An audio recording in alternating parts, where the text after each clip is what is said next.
Doctor Shrikant Shinde foundation आयोजित शिवमंदिर art फेस्टिवलची रविवारी सुप्रसिद्ध गायक सोनू निगमच्या बहरदार गीतांनी सांगता झाली। 29 फेब्रुवारीपासून सुरू असलेल्या या आर्ट फेस्टिवलमध्ये पहिल्या दिवशी मैथिली ठाकूरची भक्तिगीतं तर दुसऱ्या दिवशी गायक अभिजित भट्टाचार्य आणि साधना सरगम यांची 90च्या दशकात गाजलेली गीतं तर तिसऱ्या दिवशी गायक कैलास खेर या सर्व जागतिक दर्जाच्या कलाकारांनी सादर केलेल्या लाईव्ह कॉन्सर्टने अंबरनाथच्या शिवमंदिर फेस्टिवलमध्ये धुमाकूळ घातला।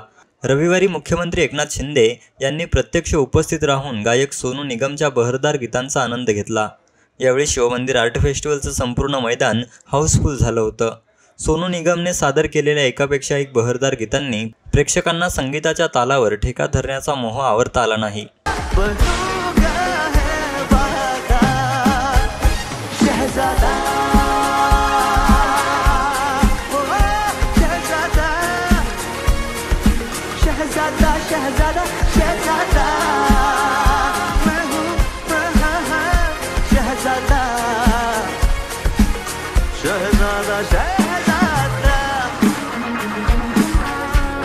शिवमंदिर फेस्टिवलची लोकप्रियता वाढत असल्याने कार्यक्रमाचं मैदान पूर्णपणे प्रेक्षकांनी इंच भरलं होतं। यावेळी बाहेर असलेल्या प्रेक्षकांच्या गर्दीमुळे शिवमंदिर परिसरात यात्रेचं स्वरूप आलं होतं।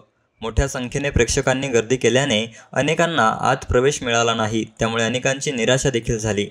डिजिटल बातमीदारीच्या युगात अल्पावधीतच नावारूपाला आलेल्या आणि लाखो प्रेक्षकांच्या पसंतीस उतरलेल्या एकमत न्यूज चॅनलला इंस्टाग्राम आणि फेसबुकवर फॉलो करा आणि यूट्यूब चॅनलला सबस्क्राईब करा। एकमत न्यूजशी संपर्क साधण्यासाठी 6384040404 या क्रमांकावर कॉल करा। ताज्या घडामोडींसाठी पाहत रहा एकमत न्यूज।